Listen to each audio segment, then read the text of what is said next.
Hello there, gamerinos and gamerinas. Welcome to UnicornStorm. This is Rady, and I don't understand what's going on with Mixtape. My first thoughts when I saw it on Steam's new releases was that it was just another Life is Strange kinda game. A remember when you were young, millennial critics bait game full of vapid nonsense written by never grow up lifetime sociology students preaching to a choir of other never grow up sociology students. Which results in a boring, shallow adventure game full of obnoxious characters and whiny and/or artificial, quote-unquote ironic dialogue. Well, I got some of those things right. I see the established gaming press praising the game to high heaven, giving out 10 out of 10s like there's no tomorrow. Which is completely ridiculous, but what do I expect from those shills? But then, on the other side, I see all those videos popping up in my feed claiming that this is a truly awful game, one of the worst, and having played it, I don't really understand it. Is it just a reaction to the disingenuous praise from the gaming journos? That would still be misguided, but at least understandable. Or is it the tired old resentment of any casual game or walking simulator? Or is it because the game isn't a traditional power fantasy and the girls are not sexy and scantily clad enough, which therefore makes the game woke? Maybe there is more to it. Maybe the devs have done something really horrible and disgusting. Maybe the proceeds of this game are used to fund wars or something. I mean, is there something I'm missing here? Other than gaming journals and internet culture warriors on all sides being useless and crazy? Don't get me wrong, I don't think the game is great, not even sure if I would call it good. It's certainly not the worst thing ever, it's not another mouthpiece to attack gamers or anything like that. It's just a silly little video game that doesn't manage to keep the promise it makes in the little advertisement blurb. Not a 10 out of 10, by a mile. And I get why people are annoyed with the supposed gaming press over it, because shit like this happens again and again and again. But it's not really a problem with the game itself, isn't it? As a game, it doesn't really accomplish a lot. It's for all intents and purposes a minigame collection contextualized through a coming-of-age story. It's neither the first of its kind, nor does it excel in the gameplay or the story. Controls are stiff and clunky, mechanics are shallow, and there's really not that many of them. The set pieces, while trippy at times, aren't all that original, and the story does nothing unexpected or new. It is goofy and weird, and there are quite a few fun set pieces, especially when the game purposefully blurs, more than just blurs, the lines between reality and fantasy. In that way, it's very similar to That Dragon Cancer, which, if I remember correctly, it was so long ago, even Total Biscuit commented on it, fittingly, tragically. Which also strung a handful of disconnected minigames together through a loose narrative of a family visiting and spending time with their dying child in the hospital. Ironically, this game had its own controversy back then. So yeah, we have a very loose 90s coming-of-age story where the events barely lead into each other. There is a plot where the kids need to get booze for a party and avoid one of their friends' police dead, but as you can guess, there's already not all too much there, and half of the time the kids are just slouching in one of their rooms. This is where flashbacks come in, the kids remembering, I guess, pivotal moments of their friendship. And all these little scenes are excuses for the different minigames. Skateboarding down a hill, mixing slushies, skipping stones, enjoying your youth. Now, none of these minigames have been fleshed out. The mechanics are as bare bones as they come. You have 3 different jump buttons on the skateboard and can press one in mid-jump to get a 4th animation. And that's it. No grind, no falling flat on your face. You can crash into things, sometimes, but that's all there is. And this is, I think, the only way to fail the game. For a moment, the game rewinds immediately a few seconds back and lets you try again from right there. Not that this is meant to be challenging, but I guess the game could have been, well, more cool about it. Give me something interesting, like at least give me some ragdoll or something, have a bit of fun with it. The slushy mixing is more of a very basic 3D sculpting tool, and even though the characters comment on what you are doing in the moment, it doesn't affect the end result.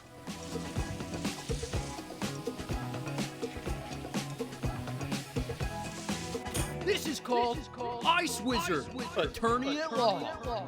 Why not have ridiculous names and reactions for all kinds of combinations?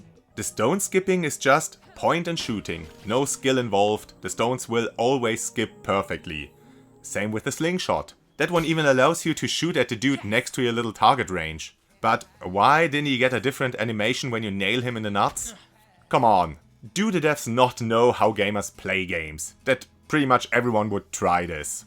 I've read that you apparently don't have to press any buttons to get through the game, but this is not correct. The skateboard segments have you eventually drive into an obstacle and then you get stuck in a loop of crashing and rewinding if you don't steer your character. And the adventure sections require you to walk around and talk and inspect things.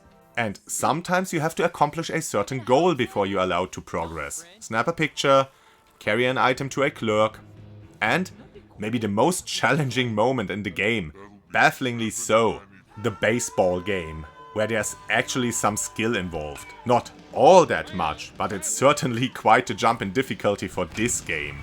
And you have to succeed multiple times to win this set piece. It's weirdly out of place in this game. I tried waiting out the timer or something to see if I get maybe a throwaway line, if I just fail often enough, or maybe the game just takes control itself and plays the scene for me, as it does other times when I can't be bothered to press a button. And there still are these sections where you actually don't have to do anything to succeed, where you can just wait it out. This one runner segment even becomes more interesting and funny if you don't press anything. Some segments even resemble spoof movies like Naked Gun. The scene where you try to outrun the police and then stop and play a round of hopscotch and being greeted by dancing bus drivers could be straight out of a Zucker Abrahams movie. Or we have the Wayne's World-like rhythm game that transitions into a chaotic burger ordering scene. Cheeseburger, cheeseburger, cheeseburger, cheeseburger, cheeseburger, cheeseburger. And the scene where you're totally high trying to rent some movies and wrecking the whole store in the process. It's fucking funny. Though it should be noted that they put no effort into the movie selection in the store, with duplicates arbitrarily placed anywhere in the store. I don't know why all these minigames are even there if it doesn't make a difference whether you do well or not, or do anything at all. But hey, you could survive the truck section in Last of Us 2 without pressing a button. And I do think it's worse in a AAA action game than in a short, wacky narrative game. I still would have liked if the different moments led into something, or led to more. You can paint a door with basic MS Paint tools, and in some cutscenes afterwards the door is still painted like that.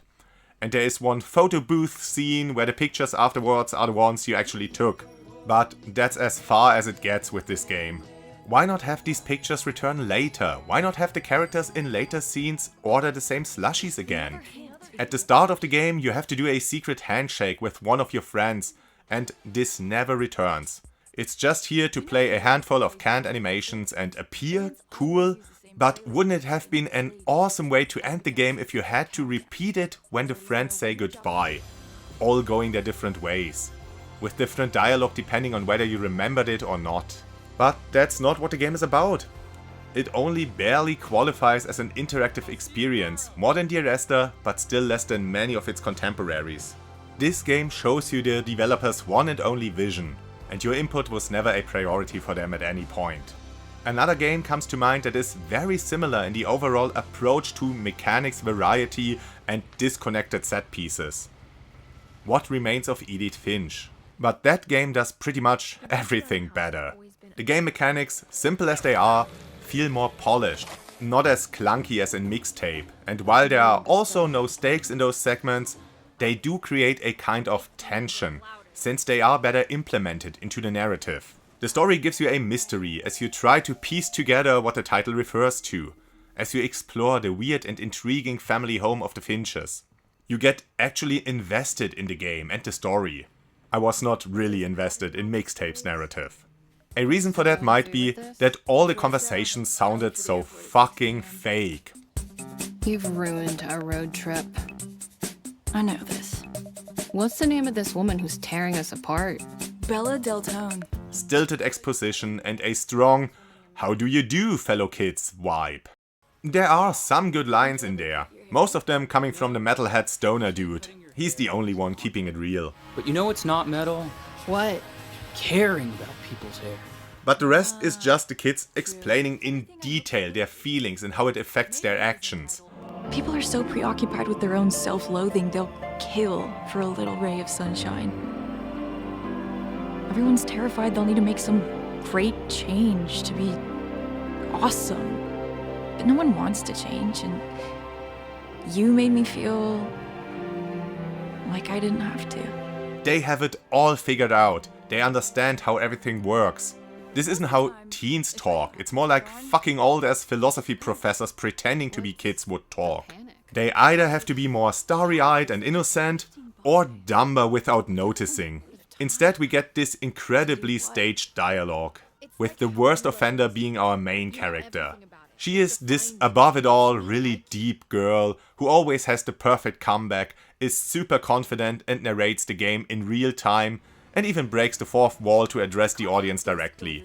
Though it does fit her dream of being a music supervisor, so there is some witty writing in this game here and there. She is a bit of a trope of 90s teen girl main characters, albeit a misguided one. Well, I think she falls completely flat. I don't believe her whole performance.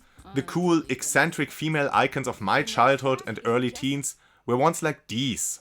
And oh hey, look what she's doing here. And you know, they didn't need to take drugs and fuck around to be cool. They were allowed to be optimistic, ready to learn and improve, you know, grow up. This game though thinks that is what it's all about. Bored of sex and drugs? How could you get bored of it? Chaw.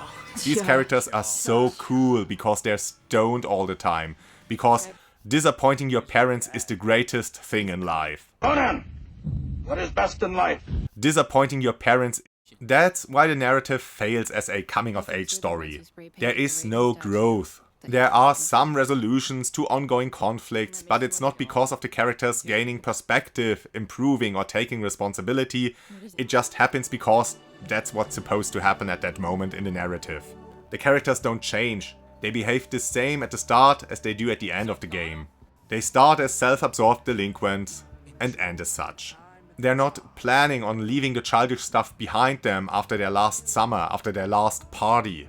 Oh, they have dreams and aspirations, pretty infantile ones, and they're going to follow through with them.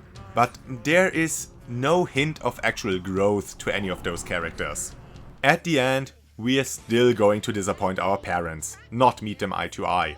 Again, we got a better example, from the 90s, with the sports comedy Cool Runnings, where one of the characters is being controlled by his authoritarian father. He does revolt against his father, but sneakily so, going behind his back, lying, until at the end he actually stands up to him. Not in a threatening way, but proving to him that he already is a responsible adult, ready to make his own decisions. Here we just continue screaming at our parents and getting drunk, breaking the rules. And this is not subversive of, take your pick, right-wing conservative ideas, traditional gender roles, classical storytelling.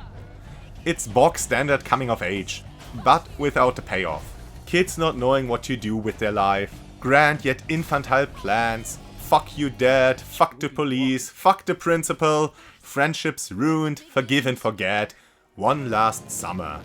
It doesn't take risks, it doesn't subvert anything, it's not exactly well written, but it is fun for what it is. If it hadn't been a game but a little movie, it might have worked better. Just polish up the dialogue, and it could be a real summer treat. One thing the game advertised heavily, and arguably is built around and sold on its back, is the music. The soundtrack of a generation, the blurb says. Certainly the soundtrack of a generation, not sure which though. Certainly not a 90s kids soundtrack. The licensed music selection is unconventional. It's not the songs you'd normally get, that get repeated and repeated and repeated in every fucking 80s revival show or things like that. There are of course some all-time hits. This is The Touch by Stan Bush, originally released in 1986 on the Transformers animated movie soundtrack. But the game doesn't solely rely on them. It actually feels like the devs chose some music that either really connected with them or was really the best fit for the scenes in which it was used. and they certainly put some thought into the music selection. That being said, the game wants to be all about music, with one of the main cast being an actual musician and the protagonist being a music curator, and it wants to be a 90s throwback, but most of the music is from the 70s, with some tracks from the 80s. There should have been some 90s bands in there. And I don't even mean big-ass mainstream successes, but you can't tell me these kids never listened to contemporary indie punk or rock bands. I mean, sure, there are songs from the 90s in there, but half of the soundtrack or even more is not, which is just a bit weird to me. More could have been done with how the game approaches its use of music. Every time a set piece begins, the main character turns towards the camera and announces the next piece of music, gives a brief overview, some trivia. It's a fine gimmick, but only a start. This shouldn't be all. The game is called Mixtape, advertises its use of music. This should be all about music. Like, give me those small indie punk bands during idle moments, like maybe have cassette players standing around, maybe even let you switch tapes on the fly. Here again, I have a better example of 90s vibes in a game with Gone Home, right down to the music. And then, when the set piece starts, the music could just fade out while the main character goes back to her actual mixtape. There is one short button input where you need to rewind a tape with a pencil.